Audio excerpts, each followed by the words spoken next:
जय हिंद विद्यार्थियों। मैं कमल साहू कमल ट्यूशन क्लास में आप सभी विद्यार्थियों का स्वागत करता हूं।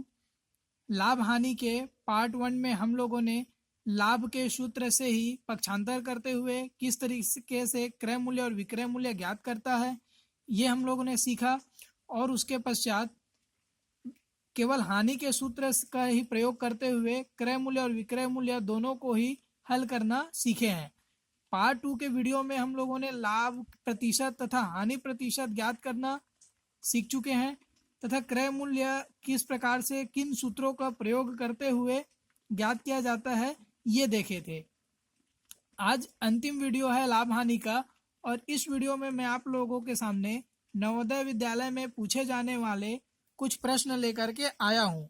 आइए देखते हैं कि हम जब नवोदय विद्यालय एग्जाम में जाएंगे तो उन प्रश्नों को किस तरीके से जल्दी हल करेंगे। और उम्मीद करता हूँ पिछले जो वीडियो आप लोगों ने देखे और सीखे उसका लाभ आपको इस तरीके का जो प्रश्न है उसको हल करेंगे तब आपको मिलेगा। तो जैसे आप लोग पहला प्रश्न यहाँ देख पा रहे हैं, यदि क्रय मूल्य और विक्रय मूल्य का अनुपात 20:21 है तो लाभ प्रतिशत ज्ञात करो।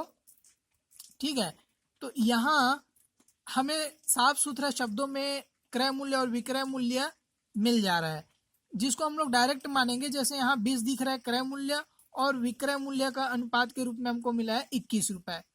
तो 20 रुपये का वस्तु 21 रुपये में बेचा जा रहा है तो हमें 1 रुपये का लाभ हो रहा है।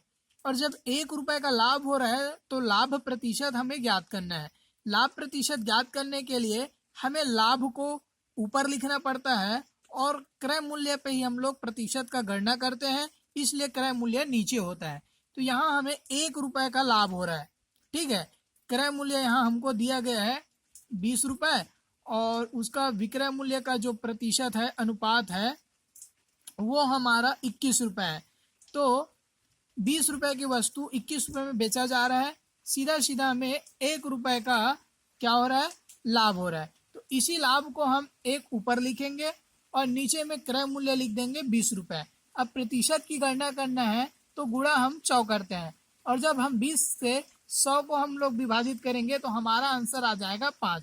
इस तरीके से जल्दी हम नवोदय विद्यालय में इसका आंसर दे पाएंगे। आंसर 5 होगा, और ऑप्शन में जरूर हमको 5, 10, 15, 20% इस तरीके से दिया रहेगा, इसको हम लोग देख के तुरंत ही टिक लगाएंगे।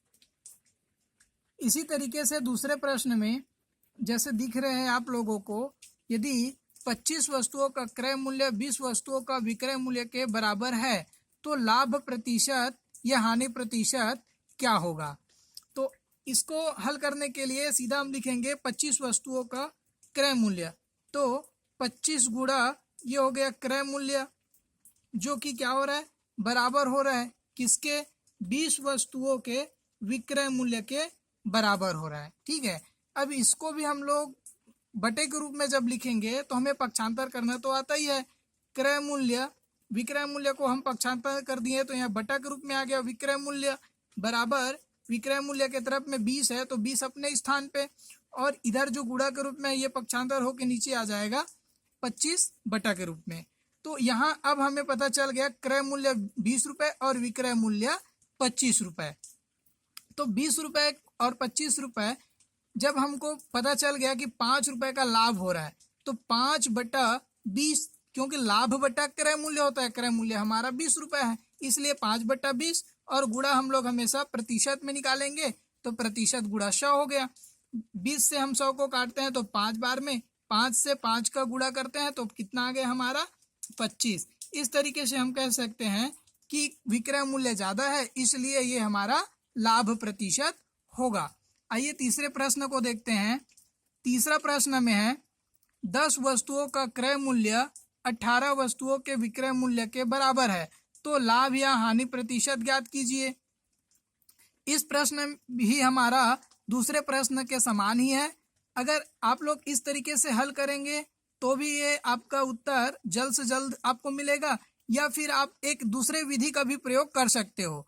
इस विधि को आप लोग याद कर लीजिए कि आपको करना क्या है। 10 वस्तुओं का क्रय मूल्य दिया है, फिर 18 वस्तुओं का विक्रय मूल्य दिया है। कंडीशन इसी तरीके से रहेगा किसी भी प्रश्न में। तो आप क्या कीजिए, जो क्रय मूल्य दिया है उसको आप विक्रय मूल्य पे मान लीजिए, और जो विक्रय मूल्य दिया है उसको आप लोग क्रय मूल्य मान लीजिए। तो यहाँ हम मान लेते हैं क्रय मूल्य हमारा दिया गया है 18 रुपये, और विक्रय मूल्य हमारा दिया गया है कितना, 10 रुपये। इस तरीके से जो वस्तु दिया गया है उसको आप लोग विक्रय मूल्य और क्रय मूल्य के रुपए में मान लीजिए। इसी तरीके से आप लोगों को अगर मैं पहले प्रश्न पे बोलूं तो ऐसे ही करेंगे। देखिए यहाँ पास 25 वस्तुओं का क्रय मूल्य दिया है और 20 वस्तुओं का विक्रय मूल्य। तो मैं ये बोल रहा हूँ कि जो क्रय मूल्य है उसको आप 20 को मान लीजिए, तो यहाँ वही हो जाएगा क्रय मूल्य बराबर 20 रुपये। और अगर विक्रय मूल्य को आपको मैं मानने के लिए बोलता हूँ, शुरू वाले को जो क्रय मूल्य दिया उसको विक्रय मूल्य मान लीजिए, और जो विक्रय मूल्य दिया उसको क्रय मूल्य। तो विक्रय मूल्य यहाँ आ जाएगा 25। जो हम लोग हल किए थे तब भी से ऐसे ही आया था। इसी कड़ी में ही मैं आप लोगों को सटीक याद रखने के लिए बोल रहा हूँ, और इसको आप लोग भूलिए मत। जो नियम कहता है उसी के आधार पे आप लोग आगे बढ़िएगा। जैसे 10 वस्तुओं का क्रय मूल्य और 18 वस्तुओं का विक्रय मूल्य के बराबर है। जब आपको बराबर है बोला जाएगा तभी आप लोग इस तरीके से डायरेक्ट हल कीजिए। तो क्रय मूल्य यहाँ हमको दिख रहा है 18 रुपये और विक्रय मूल्य दिख रहा है 10 रुपये। जाहिर सी बात है कम में बेचा जा रहा है, मतलब हमको हानि हो रहा है। और अब यहाँ पास हम लोग इस प्रश्न में हानि प्रतिशत ही ज्ञात करेंगे। हानि हमें हो रहा है कितना, क्रय मूल्य 18 विक्रय मूल्य 10, तो 8 रुपए की हानि हो रहा है। अब हानि प्रतिशत निकालने के लिए हानि ऊपर में लिखा जाता है और क्रय मूल्य नीचे। तो क्रय मूल्य यहाँ पास दिख रहा है 18 और प्रतिशत 100 के रूप में गणना किया जाता है, तो गुणा 100। 8 और 18 को हम एक बार विभाजित कर देते हैं थोड़ा से कटा के, तो ये हो जाएगा 2 चौका 2 निया 18, तो 4 गुणा 100 मतलब ये हो गया 400/9। और इस तरीके से जब हम 400 को 9 से अगर विभाजित करेंगे तो 9 चौक 36, फिर 9 चौक 36, फिर दशमलव 9 चौक 36। इस तरीके से हमारा 4 आते ही रहेगा, तो हम कह सकते हैं 44.44 इसका आंसर होगा। तो इन दोनों प्रश्न जो है वो एक ही जैसे है, और इन दोनों प्रश्नों में एक चीज का समानता है, बराबर। जब भी आपको क्रय इतना वस्तुओं का क्रय मूल्य इतना वस्तुओं के विक्रय मूल्य के बराबर दिया जाएगा, इस तरीके से बोला जाएगा, तो आप लोग हमेशा उसको तुरंत बदल दीजिए ताकि आपका आंसर इस विधि से जल्द प्राप्त हो सके। आइए इस प्रश्न को देखते हैं, चौथे प्रश्न को। इसको किस प्रकार से हल किया जाएगा। किसी दुकानदार ने एक वस्तु को 120 रुपये लाभ लेकर किसी दुकानदार ने एक वस्तु को 12% लाभ तथा दूसरी वस्तु को 4% हानि पर बेचता है तथा दोनों वस्तुओं के विक्रय मूल्य का अनुपात ज्ञात कीजिए। देखिए, कभी भी किसी भी प्रश्न पे क्रय मूल्य और विक्रय मूल्य का प्रतिशत गणना करना रहता है, तो प्रतिशत का मतलब ही होता है 100। प्रतिशत, शत मतलब 100। तो 12% की लाभ लेकर बेचता है, कहने का मतलब अगर वस्तु 100 रुपए का है तो 12% लाभ पे बेचेगा, मतलब वस्तु वो 112 रुपए में बेचेगा।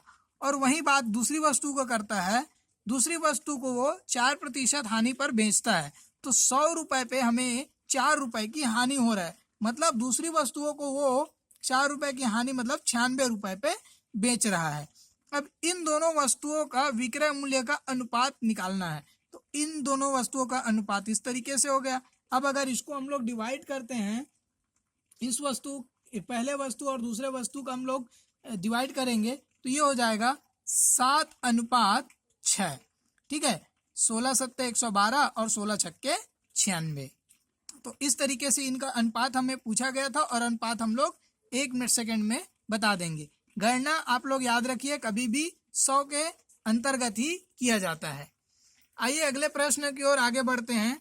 अगला प्रश्न क्या कहता है, किसी वस्तु को 25% की हानि लेकर 4500 रुपये में बेचा जाता है, तो वस्तु का क्रय मूल्य क्या था। तो 25% किसी भी प्रतिशत का मतलब होता है, किसी भी प्रतिशत का मतलब होता है 100 पे गणना करना। तो 25% का मतलब 25/100। इसको अगर हम लोग विभाजित करते हैं तो 25 एकम 25 और 25 चौक 100, तो 4 रुपए की वस्तु पे 1 रुपए की हानि, या फिर हम बोल सकते हैं 100 रुपए की वस्तु पे ₹25 की हानि। 100 रुपए की वस्तु पे अगर 25 रुपए की हानि होता है, इसको विभाजित कर दिए तो छोटा रूप बन के आ गया हमारे पास 1/4 के रूप में।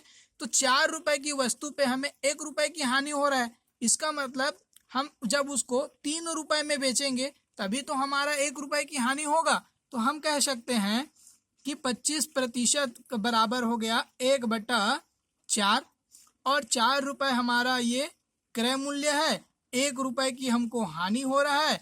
इसका मतलब 3 रुपए हमारा क्या हुआ, विक्रय मूल्य। लेकिन हमारा सवाल 3 रुपए विक्रय मूल्य नहीं बोलता, उसको बोलता है वो कि 4500 रुपए है, जो कितने गुना ज़्यादा हमको दिखाई देने लग गया।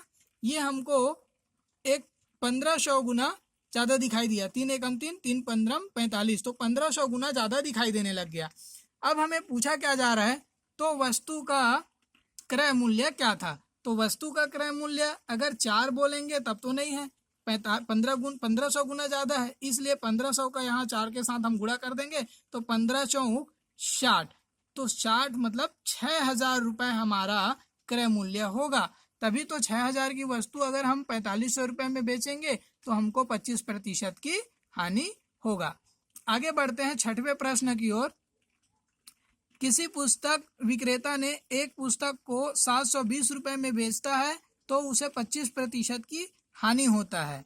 मतलब 100 रुपये की वस्तु 25 रुपये की हानि हो रहा है, इसका मतलब उन्होंने 75 रुपये में बेचा होगा और उसको 25% का लाभ कमाना चाहता है, तो वह पुस्तक को कितने रुपए में बेचेगा। तो 100 रुपये की वस्तु पे अगर वो 25 रुपये का लाभ कमाएगा तो प्लस हो जाएगा, कितना में बेचेगा, 125 रुपये में बेचेगा। 1 मिनट के लिए थोड़ा सा इसको हम लोग काट लेते हैं, सरल कर लेते हैं। तो 25 दिया 75 और 25 पंचे 125। अगर वो 3 रुपये में बेचता है तो 25% की हानि होता है, और अगर 5 रुपये में बेचेगा तो 25% का लाभ हो जाएगा। लेकिन हमारा सवाल क्या कहता है, वो 3 रुपये में नहीं बेचता बल्कि 720 रुपये में बेचता है। इसलिए 3 एकम 3 और 3 दूनी 6, 3 चौक 12, 3 शून्यम 0, 240 गुना ज़्यादा हो रहा है। तो यहाँ भी हमको अगर 25% की लाभ कमाना है तो इसको भी हमको क्या करना पड़ेगा, 240 गुना अधिक पे बेचना पड़ेगा। तो 5 चौक 20 और 5 दूनी 10, 2 12, अर्थात उस पुस्तक को हमको 1200 रुपये में बेचना पड़ेगा, तब जा कर के हमको 25% का लाभ प्राप्त हो पाएगा। और इसी कड़ी में अब अंतिम प्रश्न है हमारे सामने। एक दुकानदार को एक टेबल 360 रुपये में बेचने पर उतने ही रुपए की हानि होता है जितना कि टेबल को 384 रुपये में बेचने पर लाभ होगा। तब टेबल का क्रय मूल्य क्या होगा। ऐसे प्रश्नों के लिए आप लोग क्या कीजिएगा, अगर 360 रुपये में बेचता है तो उसको उतना ही रुपए की हानि होता है जितना कि 384 रुपये में बेचने पर लाभ होगा। ठीक है, इसका मतलब वो जो क्रय मूल्य होगा वो बीच का होगा, ताकि वो कम में बेचेगा तो हानि हो रहा है और ज़्यादा में बेच रहा है तो उसको लाभ हो रहा है। तो इन दोनों के बीच में हम क्या देखते हैं, अंतर कितना आ रहा है, 4 में से 0 गया 4, और 8 में से 6 गया 2, और 3 में से 3 गया 0। तो अंतर आ रहा है 24 का, 24 का अंतर आ रहा है। तो जो क्रय मूल्य से दूरी इस हानि वाले विक्रय मूल्य का होगा, उसी दूरी क्रय मूल्य से लाभ वाले विक्रय मूल्य का भी होगा।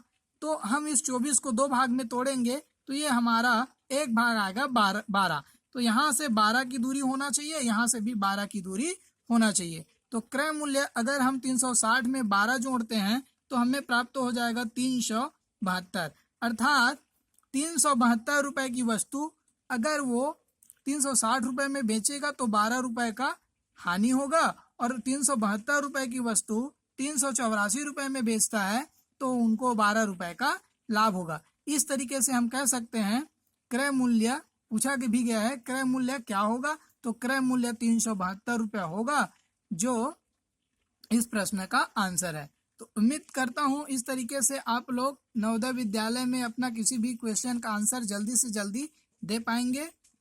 जय हिंद विद्यार्थियों। अब इसके पश्चात मैं आप लोगों के सामने थोड़ा रेखा गणित लेकर के आ रहा हूँ। जहां त्रिभुज, वर्ग, वृत्त और आयत के बारे में हम लोग अध्ययन करेंगे, परिमाप और परिधि निकालना। तब तक के लिए जय हिंद, जय भारत।